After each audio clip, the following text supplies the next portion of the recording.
اللہ رب العالمین کا فضل و احسان، ساری حمد و ثنا اس مالک الملک کی جو ساری کائنات کو بنانے والا ہے، جو ساری کائنات کے نظام کو چلانے والا ہے۔ لا تعداد مرتبہ درود و سلام آقا علیہ الصلوۃ والسلام کی ذات اطہر پر، جن کو اللہ رب العالمین نے رحمت للعالمین بنا کر بھیجا، جن کو اللہ رب العالمین نے سارے نبیوں کی سرداری عطا فرمائی، امام الانبیاء کا تاج عطا فرمایا، خاتم النبیین بنا دیا۔ اور اللہ تعالیٰ کا فضل، مالک کا احسان، اللہ نے صحت و عافیت کے ساتھ ہمیں ماہ رمضان کے ایام عطا فرمائے، ماہ رمضان کی یہ گھڑیاں عطا فرمائیں۔ آج ماہ رمضان کا آخری روزہ ہے، اور یہ بھی اللہ کا فضل ہے کہ ماہ رمضان اپنے 30 دن مکمل کر رہا ہے، اور ماہ رمضان کے اندر اللہ تعالیٰ نے ہمیں 5 جمعے عطا فرمائے ہیں۔ آج ماہ رمضان کا 5واں جمعہ ہے۔ مومن کے لیے جمعے کا دن بھی عید کا دن ہے، اور کل ویسے ہی یکم شوال عید کا دن ہے، تو 2 عیدیں ایک ساتھ مومن کے لیے بہت ساری خوشیاں لے کے آئی ہیں۔ اللہ تعالیٰ سے دعا ہے اللہ تعالیٰ مسلمانوں کی ہر جگہ حفاظت فرمائے، اور یہ عید کا دن خوشی کا تہوار خوشی ہی رہے، کہیں کسی بھی موقع کے اوپر کسی بھی جگہ پہ یہ غم میں تبدیل نہ ہو۔ اللہ پورے خطہ مسلم کی حفاظت فرمائے۔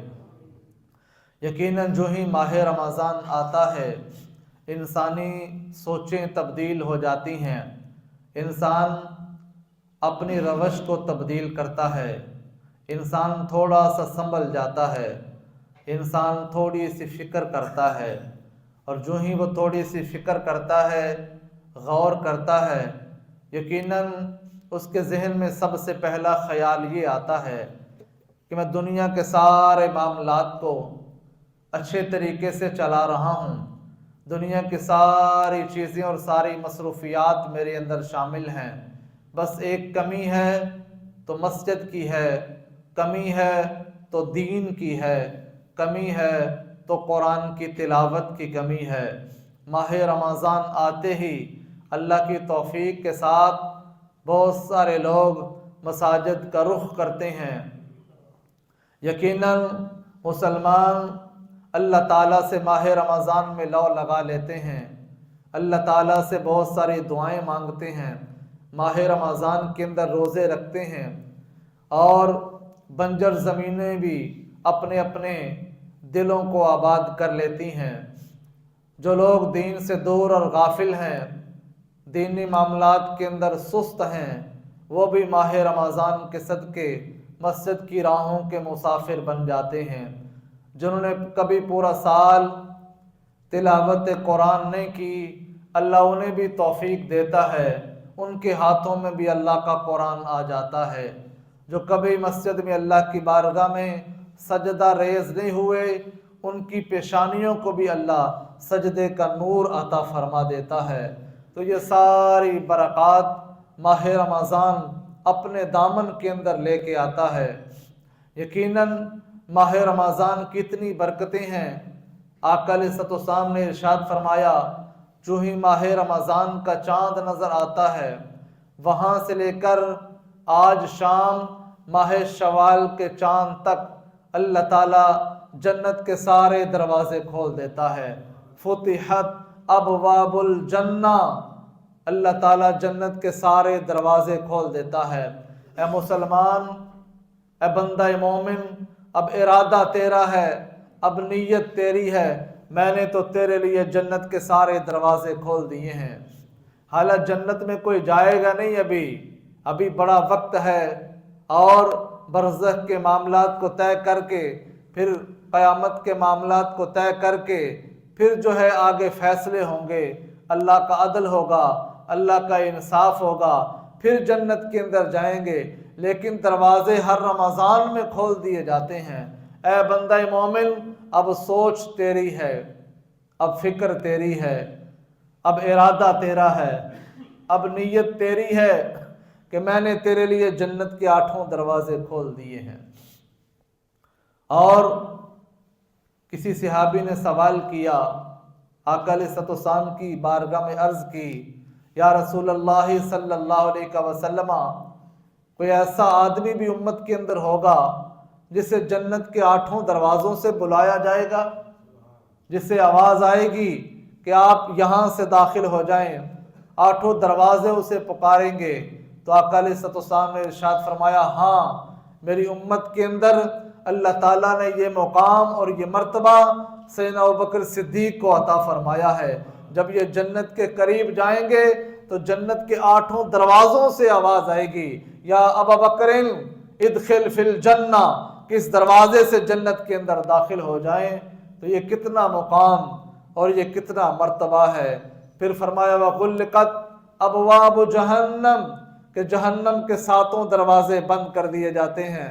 اللہ یہ دروازوں کو بند کر کے تمہیں اشارہ دے رہا ہے، انڈیکیٹر لگا رہا ہے کہ سمجھ لو کوئی ایسا کام نہ کرنا، میں نے تو جہنم کے دروازے بند کر دیے ہیں، اب تم اپنے سارے برے کاموں سے توبہ کر لو، اب پاک دامن ہو جاؤ، اب جوانیوں کو پاکیزہ کر لو، اس لیے کہ میں نے جہنم کے سارے دروازے بند کر دیے ہیں۔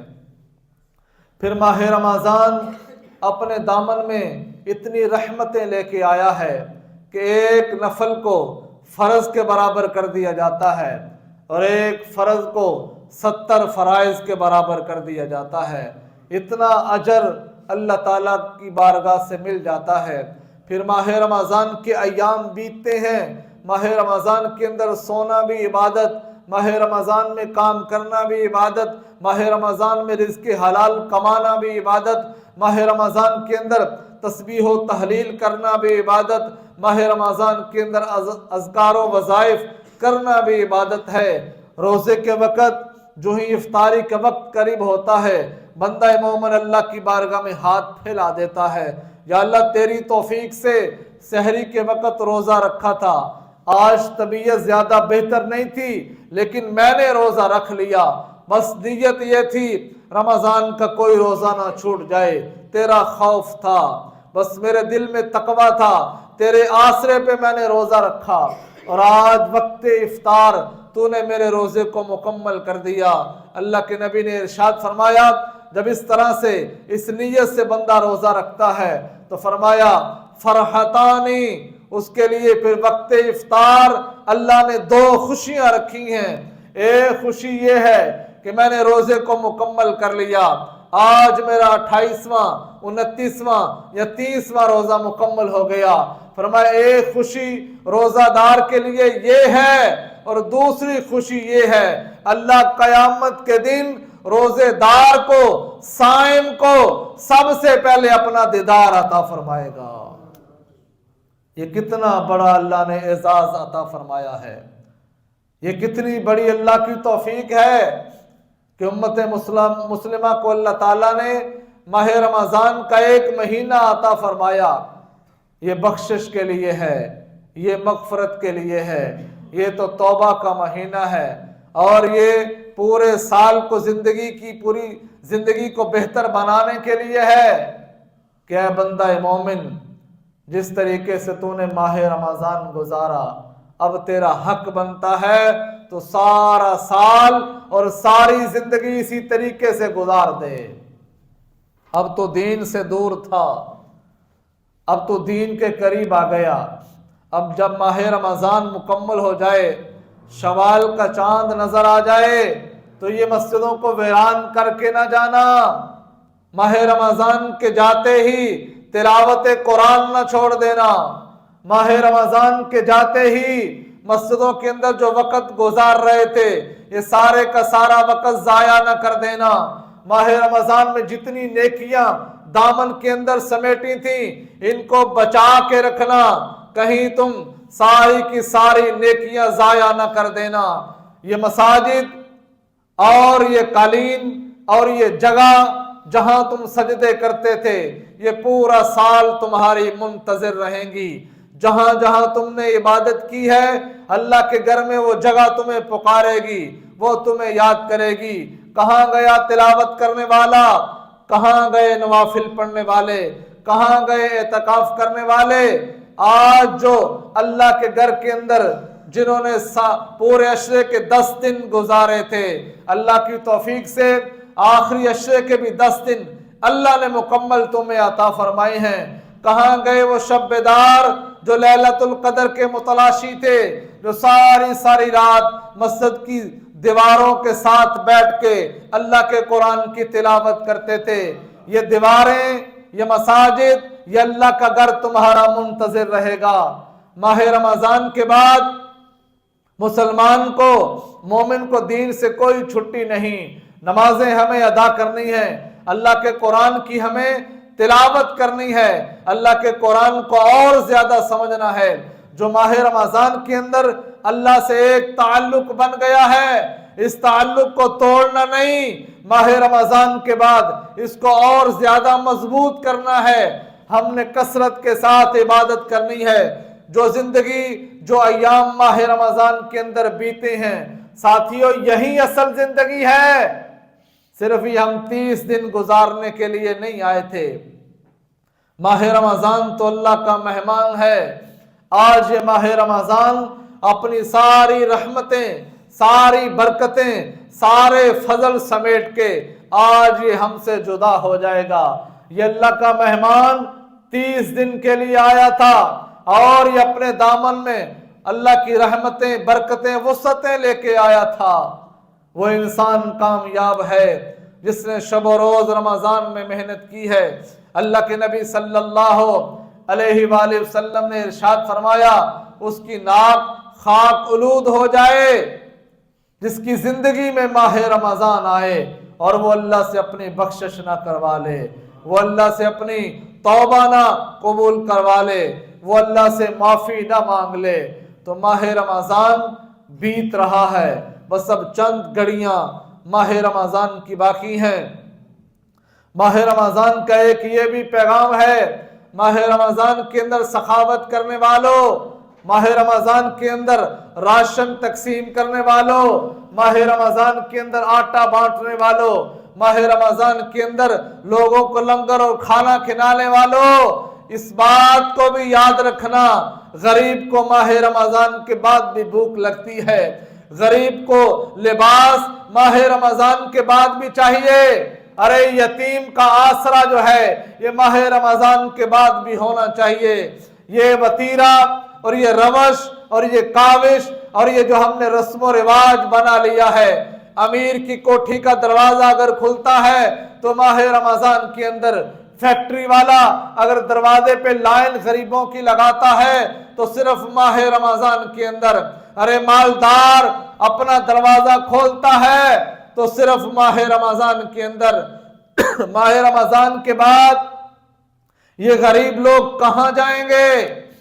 ماہ رمضان کے اندر یقیناً سخاوت کا بڑا اجر ہے، مال تقسیم کرنے کا بڑا ثواب ہے، کسی کو کھانا کھلانے کا اللہ نے بڑا اجر رکھا ہے، کسی کو لباس پہنانے کا بڑا اجر ہے، لیکن ضرورت مند تو بعد میں بھی موجود ہیں، بیوہ جو ہیں وہ بعد میں بھی منتظر ہیں، یتیم بچے تمہارا انتظار کر رہے ہیں۔ کاش کسی مالدار کے ذہن میں یہ خیال آ جائے کہ آج میرے بچوں کی عید بہترین ہے، میں نے آج اپنے بچوں کی عیدی کے ساتھ کسی غریب کے بچے کے سر پہ بھی ہاتھ رکھنا ہے، آج اپنے بچے کے بہترین لباس کو دیکھ کے خوش ہونے والے مالدار کو اس بات کے اوپر تفکر کرنا چاہیے کہ آج مجھے کسی یتیم کے بچے کا بھی ایک سوٹ لینا چاہیے۔ آج اپنے گھر والوں کو شاپنگ کروانے والے کے دل میں یہ خیال آنا چاہیے، مجھے کسی بیوہ کا بھی خیال کرنا چاہیے۔ اللہ نے تجھے مال دیا، تو نے ماہ رمضان بہترین طریقے سے گزارا، اللہ نے تجھے دولت دی، تو نے ماہ رمضان کے اندر اپنی مرضی سے بہترین خرید و فروخت کی ہے، لیکن غریب آج بھی منتظر ہے۔ آج اگر دیکھا جائے یہ حقیقت ہے کہ آج بھی چوکوں چراہوں کے اندر عید کے دن غریب کا بچہ چنے چاٹ کی ریڑھی کیوں لگا رہا ہے؟ آج بھی بیوہ عید کی خوشیوں میں شامل نہیں ہوتی؟ آج وہ گلیوں میں دستے دعا کیوں دراز کر رہی ہے؟ آج وہ کیوں بھیک مانگنے پہ مجبور ہے؟ آج بھی غریب کا بچہ عید کا سوٹ نہیں پہنتا، وہ پھٹے پرانے کپڑوں کے ساتھ تمہارے بچوں کے سامنے غبارے بیچ رہا ہے۔ آج ہمیں خیال کرنا ہے، اگر تمہیں اللہ نے مال دیا ہے، آج اپنی جیب سے پیسے نکال کے ایک دن کے پیسے یتیم کے بچے کے جیب کے اندر ڈال کے سر پہ ہاتھ رکھو اور اسے کہو آج گھر چلا جا، آج تیری روزی کا انتظام میں نے کر دیا ہے، آج تم بچوں کی خوشیوں میں شامل ہو جا۔ یہ عید کا پیغام ہے، یہ ماہ رمضان کا درس ہے، یہ ماہ رمضان نے ہمیں سکھایا ہے۔ اگر سارا کچھ اپنے لیے ہی کرنا ہے تو بھائی پھر ماہ رمضان سے تمہیں کچھ حاصل نہیں ہوا۔ بہت سارے سخی لوگ صرف تصویریں بنانے کے لیے، اور ایک بیوہ کو اگر 500 یا 1000 کا نوٹ دیا جاتا ہے تو 3 کیمرہ مین تصویر بناتے ہیں اور 4 بندے ایک نوٹ کو پکڑتے ہیں، پھر اس غریب عورت کو دیا جاتا ہے۔ صرف یہ کیا ہے؟ اشتہار ہے۔ صرف یہ کیا ہے؟ یہ تشہیر ہے۔ صرف یہ لوگوں کو دکھانے کے لیے ہے۔ اللہ کے نبی صلی اللہ علیہ وآلہ وسلم نے ارشاد فرمایا، تم اس طریقے سے کسی کی مدد کرو کہ دائیں ہاتھ سے مدد کرو اور بائیں کو خبر نہ ہو۔ اس طریقے سے کسی کے کام آؤ کہ کبھی کی ہوئی نیکی کو جھٹلانا نہیں، کبھی اسے کچھ نہ کہنا۔ یہ ماہ رمضان ہے، یہ ماہ رمضان کی فکر ہے، یہ ماہ رمضان کی لگن ہے۔ اگر سارے کے سارے نمازی ماہ رمضان کے بعد پھر مساجد سے دور چلے گئے، ماہ رمضان کو مساجد بری ہوتی ہیں، مساجد کے اندر رش ہوتا ہے، اور ان کا ذہن یہ بنا ہوا ہے کہ ہم عید کی نماز پڑھ کے فارغ ہو گئے ہیں، جو کرنا تھا ہم نے ماہ رمضان میں کر لیا، اب عید کے دن وہی ہماری چال ہوگی، وہی ہمارے چلن ہوں گے، وہی ہمارا طریقہ ہوگا۔ تو یاد رکھو، یہ پھر اپنے آپ سے ایک دھوکہ ہے، یہ اپنے آپ سے ایک فریب کاری ہے۔ یہ تصویر کے 2 رخ ہیں، ایک رخ ماہ رمضان والا ہے کہ آپ نے سارا سٹرکچر بدل لیا، لباس اسلامی آ گیا، سر پہ ٹوپی آ گئی، اذان سے مسجد میں آ رہے ہیں، نمازیں پڑھ رہے ہیں، برائی کو ترک کر دیا، چھوڑ دیا ہے۔ جو ہی ماہ رمضان بیت گیا، عید کی نماز کے بعد سارا کچھ بدل گیا۔ جو انسان ماہ رمضان میں انسان بنا تھا اور عید گزرتے ہی وہ حیوان بن گیا، اس نے بھیڑیے کا روپ اختیار کر لیا، ساری نیکیوں کو چھوڑ کے وہ گناہوں کی دلدل میں جا رہا ہے۔ جو کمایا تھا، جو ماہ رمضان میں سمیٹا تھا، جو اللہ سے مانگا تھا، دامن میں جو نیکیاں تھیں، وہ ساری کی ساری عید کے روز ہی ضائع کر دیں، عید کے دن ہی گوا دی ہیں۔ تو ایسا نہیں، ماہ رمضان تمہیں دین کی دعوت دے رہا ہے، ماہ رمضان تمہیں پیغام دے رہا ہے، ماہ رمضان تو التماس کر کے جا رہا ہے، ماہ رمضان تو تمہیں بہتر بنانے کے لیے آیا تھا، اور اپنا وقت مکمل کر کے آج ماہ رمضان ہم سے جدا ہو رہا ہے۔ یقیناً کل مسلمانوں کے لیے عید کا دن ہوگا، لیکن آج کا دن عید کے دن کے برابر نہیں۔ آج ہم نے روزہ رکھا ہوا ہے، ماہ رمضان ہے، جمعے کا دن ہے، اور فضیلت والی گھڑیاں ہیں، یہ گھڑیاں ہمیں کل کو میسر نہیں آئیں گی۔ ماہ رمضان کے متبادل کوئی دن نہیں جس میں اللہ کی رحمتوں کا نزول ہوتا ہے، جس میں گناہگاروں کو بخش دیا جاتا ہے، جس میں اللہ تمہاری دعاؤں کا منتظر ہے کہ بندے مجھ سے کیا مانگیں گے، جو مانگیں گے مالک انہیں عطا فرما دے گا۔ اور دیکھیں، ہر قوم کے اندر تہوار منائے جاتے ہیں، ہر قوم اپنی خوشیاں مناتی ہے۔ مسلمانوں کو اللہ تعالیٰ نے 2 عیدیں عطا فرمائی ہیں، یہ اللہ نے خوشی کے دن عطا فرمائے ہیں، لیکن ساتھ میں یہ بھی ہے وَتِلْكَ حُدُودُ اللَّهِ، اللہ کی حدوں سے باہر نہ جانا، خوشی کے نام کے اوپر شریعت کی حدوں کو نہ توڑ دینا، شریعت کی حدوں کے اندر رہ کے خوشی کرنا، دل میں خوشی محسوس کرنا۔ کس لیے؟ اللہ نے مجھے رمضان کی توفیق دی ہے، اللہ نے مجھے صحت عطا فرمائی، کامیابی عطا فرمائی، اللہ نے مجھے روزے رکھنے کی توفیق دی، اللہ نے مجھے سخاوت کی توفیق دی، اللہ نے مجھے کسی کے گھر میں سحری افطاری کرانے کی توفیق دی ہے، کسی کے گھر میں راشن بھیجنے کی توفیق دی ہے۔ اصل مومن کے لیے یہ خوشی ہے، اصل مسلمان کے لیے یہ خوشی ہے، یہ نہیں کہ عید کی نماز پڑھی اور ہم آزاد ہو گئے، اپنی مرضی کے ساتھ یہ کام کریں گے، اور گلیوں بازاروں کے اندر نوجوانوں کے جتھے ہوں گے، میوزک اور ڈھولک کے اوپر جو رمضان میں رو رہے تھے وہ اچھلنا کودنا ناچنا شروع کر دیں گے۔ ایسا مسلمان کی زندگی نہیں، مسلمان کا یہ طریقہ نہیں، بلکہ یہاں تک فرمایا عید کی نماز پڑھنے کے لیے آؤ تو اور کچھ نہیں کہنا، کوئی جملہ نہیں بولنا، کوئی آواز نہیں لگانی، کوئی اپنی مرضی سے کلام نہیں پڑھنا، یہ کہتے ہوئے اللہ کی بارگاہ میں آ جاؤ، اللہ اکبر لا الہ الا اللہ واللہ اکبر اللہ اکبر وللہ الحمد۔ یا اللہ تو بہت بڑا ہے، تو ہی سب سے بڑا ہے، ساری حمد و ثنا تیری ہے۔ میں یہ ترانہ پڑھتا ہوا، میں یہ نغمہ گاتا ہوا، میں مسجد میں جھومتا ہوا آ رہا ہوں کہ تو سب سے بڑا ہے، میں عاجزی کے ساتھ تیری بارگاہ میں آ رہا ہوں۔ یہ عید پڑھنے کا ایک طریقہ ہے، مسجد میں آنے کا یہ طریقہ ہے۔ پھر اللہ کے نبی صلی اللہ علیہ وآلہ وسلم نے ارشاد فرمایا، مومن جب عید پڑھنے کے لیے، مسلمان جب عید پڑھنے کے لیے آئے، ایک رستے سے آئے اور دوسرے رستے سے تکبیرات کہتا ہوا واپس جائے، یہ بھی آقا علیہ الصلوۃ والسلام کی سنت ہے۔ تو دیکھیں ماہ رمضان کے اب روزے 30 مکمل ہو گئے ہیں۔ اس کے بعد صحیح مسلم کی روایت میں آتا ہے، اللہ کے نبی صلی اللہ علیہ وآلہ وسلم نے ارشاد فرمایا کہ ماہ رمضان کے بعد جو شوال کے روزے رکھتا ہے، من صام رمضان ثم اتبعہ ستا من شوال کان کصیام الدہر، جو ماہ رمضان کے بعد شوال کے 6 روزے رکھتا ہے، اللہ اسے پورے زمانے کے روزوں کا ثواب عطا فرمائے گا۔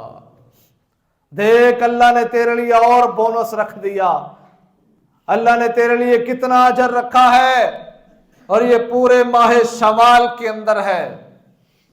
ہمارے دلوں میں یہ جو خیال ہے کہ عید کا پہلا دن ہوگا، جس نے دوسرے دن سے مسلسل روزے شروع کر لیے، بس وہی رکھ سکتا ہے، تو ایسا نہیں، پورے ماہ شوال کے اندر آپ 6 روزے جب چاہیں جس طریقے سے چاہیں مکمل کر سکتے ہیں۔ صرف ماہ شوال کے 6 روزے ہیں، موسم بھی بڑا اچھا ہے، اگر رکھ لیے جائیں تو کصیام الدہر، اللہ تمہیں 6 روزوں کے بدلے پورے زمانے کا اجر عطا فرمائے گا۔ اللہ نے کتنا بڑا ثواب تمہارے لیے رکھ دیا ہے، یہ کتنا بڑا اجر ہے تمہارے لیے کہ تم نے صرف 6 روزے رکھنے ہیں اور اللہ نے تمہیں اس کا اجر اور ثواب عطا فرما دینا ہے۔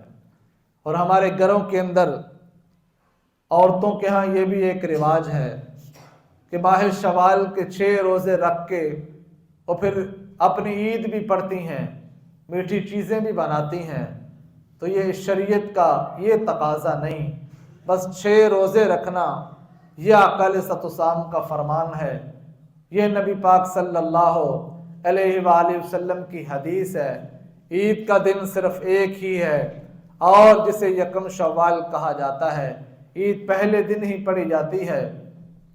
مسلمانوں کا جمع غفیر عیدگاہ کے اندر آ کے باعث مجبوری مسجد کے اندر بھی عید کی نماز ادا کرتا ہے۔ اللہ کے نبی صلی اللہ علیہ وآلہ وسلم نے عورتوں کے لیے بھی ارشاد فرمایا کہ جو کنواری عورتیں ہیں اور جو ناپاک عورتیں ہیں وہ بھی اپنے گھروں کے اندر نہ بیٹھیں، بلکہ مسلمانوں کے اجتماع میں وہ بھی شامل ہو جائیں، علیحدہ بیٹھ جائیں، نماز عید ادا نہ کریں، لیکن مسلمانوں کی دعا کے اندر شامل ہو جائیں۔ عید کی دعا بڑی اہم ہے، اور اس کے اندر عورتوں کی بھی تلقین کی گئی کہ وہ بھی نماز عید کے اندر شامل ہو جائیں۔ تو کوشش کریں، عید کی نماز مردوں اور عورتوں کی ایک ساتھ ہے، اور یہی آقا علیہ الصلوۃ والسلام کی سنت مبارکہ ہے۔ درجنوں احادیثوں کے اندر یہ بات وضاحت کے اندر آئی ہے کہ عورتیں بھی مردوں کے ساتھ عید کی نماز ادا کریں گی۔ تو عید کی نماز انشاءاللہ العزیز ہم 7:30 بجے مسجد کے اندر ادا کریں گے، اور 7:30 سے مراد 7:30 ہی ہے، 1 منٹ انشاءاللہ آگے پیچھے نہیں ہوگا۔ 7:29 پہ اگر آپ مسجد میں داخل ہو گئے ہیں تو انشاءاللہ العزیز آپ تکبیر تحریمہ سے لے کر ہمارے ساتھ شامل ہو جائیں گے۔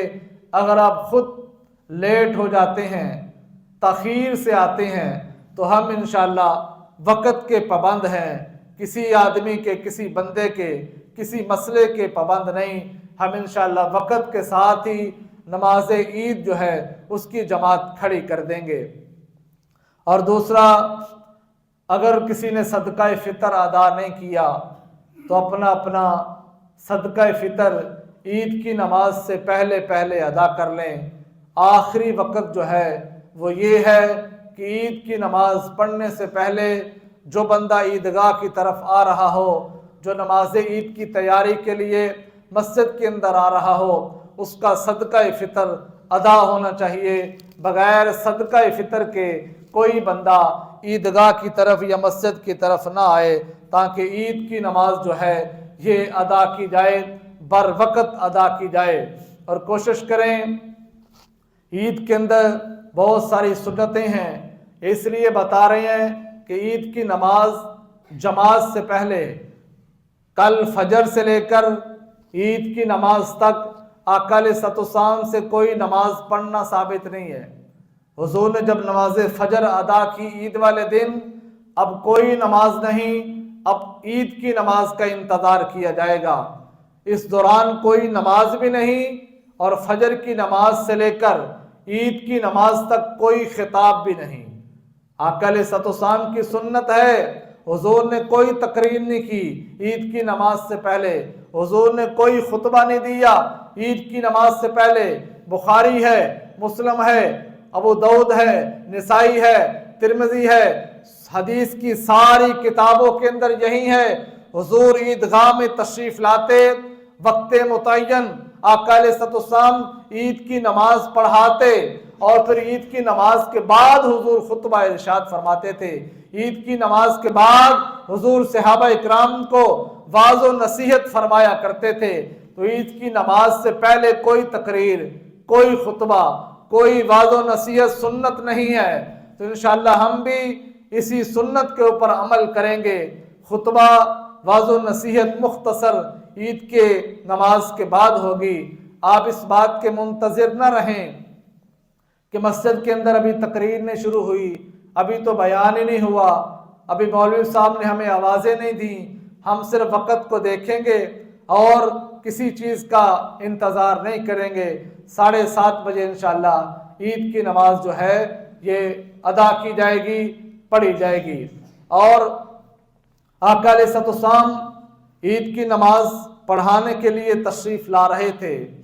کتنا اہم دن ہے، مسلمانوں کا بہت بڑا اجتماع ہے۔ آقا علیہ الصلوۃ والسلام نماز عید کے لیے تشریف لا رہے ہیں، ساتھ میں حسن و حسین بھی ہیں۔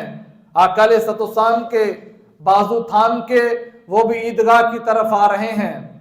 آقا علیہ الصلوۃ والسلام نے دیکھا کہ رستے کے اندر کوئی یتیم ہے، کوئی غریب کا بچہ ہے، لباس اتنا بہتر نہیں ہے، آنکھوں میں آنسو ہیں، اور اس کے بال جو ہیں یہ الجھے ہوئے ہیں، گرد و غبار چہرے کے اوپر ہے۔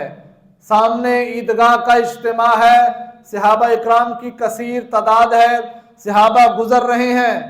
اللہ کے نبی صلی اللہ علیہ وآلہ وسلم فوراً حسن و حسین کو چھوڑ دیا، یتیم بچے کے سر پہ ہاتھ رکھا۔ حضور نے پوچھا کیا وجہ ہے؟ یہ تمہاری سادگی تمہارے پاس بہتر لباس نہیں، اور آج ہر کوئی خوشی منا رہا ہے، آج تم آنسو بہا رہے ہو، کیا وجہ ہے؟ عرض کیا یا رسول اللہ، میں مدینے میں یتیم بھی ہوں اور غریب بھی ہوں۔ آقا علیہ الصلوۃ والسلام نے جلدی سے ہاتھ پکڑا، حضور واپس اپنے گھر لے آئے، اور گھر لا کے حضور نے ارشاد فرمایا حسنین کریمین کا جوڑا اسے پہنایا جائے، اسے غسل دیا جائے، اسے صاف ستھرا لباس پہنایا جائے، اس کے بالوں کو سنوارا جائے اور اسے خوشبو اور عطر لگائی جائے۔ جب اسے لباس پہنایا گیا، خوشبو لگائی گئی، عطر لگایا گیا، اس کے چہرے پہ تھوڑی سی مسکراہٹ آئی، اللہ کے نبی نیچے بیٹھ گئے، اس کو یوں اپنے ساتھ لگایا۔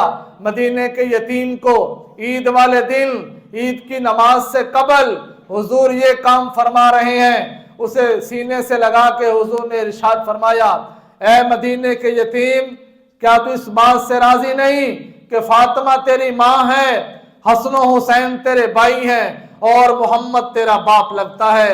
اگر تو باپ کی کمی محسوس کرتا ہے تو میری طرف دیکھ لے، اگر تجھے ماں یاد آ رہی ہے میری بیٹی فاطمہ کی طرف دیکھ لے، اگر تو بہن بھائیوں کو یاد کر رہا ہے حسنین کریمین کا بازو تھام لے۔ اللہ کے نبی نے عید والے دن ایک یتیم کی حوصلہ افزائی فرمائی، ایک یتیم کے ساتھ یہ سارا معاملہ فرمایا تاکہ امت کو پیغام مل جائے۔ عید کی خوشیوں میں غریب کو شامل کیا جاتا ہے، عید کی خوشیوں میں یتیم کو شامل کیا جاتا ہے۔ اور یاد رکھیں، ہم آج بھی اگر عید کا پیغام کسی کو بھیجتے ہیں تو اس کو بھیجتے ہیں جس کے ساتھ ہماری دلی محبت ہو، اسے ہم لکھ کے بھیجتے ہیں کہ تمہارے ساتھ دلی عید مبارک ہے۔ یا دوست احباب جو ہمارے یار ہیں، ان سے ہم عید کے دن ڈھونڈ کے ملاقات کرتے ہیں کہ یہ ہمارے جگری یار ہیں، دوست ہیں۔ اصل عید کا پیغام یہ ہے، روٹھے ہوئوں کو منانا، یہ عید کا پیغام ہے۔ اور جن سے آپ کا تعلق نہیں، جو رشتہ دار آپ سے ناراض ہیں، عید والے دن ان کے گھر جانا، یہ عید کا پیغام ہے۔ کسی غریب کو صرف محبت کے لیے عید کے دن ملاقات کرنا، ملنے کے لیے جانا، یہ عید کا پیغام ہے۔ صرف اپنے آپ کو سنوار کے، بہترین لباس پہن کے، بہترین خوشبو لگا کے، بہترین سواری پہ سوار ہو کے، اور اپنی جیب کے اندر بہت سارے نئے نوٹ ڈال کے، اپنی مرضی کے کھانے بنا کے، اپنے دسترخوان پہ بیٹھ کے کھانا، یہ کوئی عید کا اچھا طریقہ اور آسان طریقہ نہیں۔ اللہ نے اگر تجھے مال دیا ہے، جہاں تو اپنے بچوں کو نئے نوٹ دے رہا ہے، یہاں کسی غریب کے بچے کو دیکھ، اس کے گھر میں بھی خوشی کی ایک لہر آ جائے گی اگر وہاں تو چلا جائے۔ یہ مال تجھے اللہ نے دیا ہے، اگر تو خود مال کمانے والا ہوتا تو اس سے بہتر جوان غریب ہیں، اگر تو علم کے ذریعے مال کماتا تو اس سے زیادہ پڑھے لکھے نوجوان غربت کی زندگی گزار رہے ہیں، اگر تو محنت کے ساتھ آگے بڑھتا تو مزدور سب سے زیادہ محنت کر رہا ہے، تو محنت سے نہیں کما رہا، تو ڈگری سے نہیں کما رہا، تو اپنی طاقت اور جوانی سے نہیں کما رہا، یہ مال تجھے اللہ اپنے فضل سے عطا فرما رہا ہے، اللہ اپنے کرم سے عطا فرما رہا ہے، اور یہی مال تجھے غریبوں کے اندر بھی دینا چاہیے۔ غریبوں کو مال دے کے کبھی کم نہیں ہوتا۔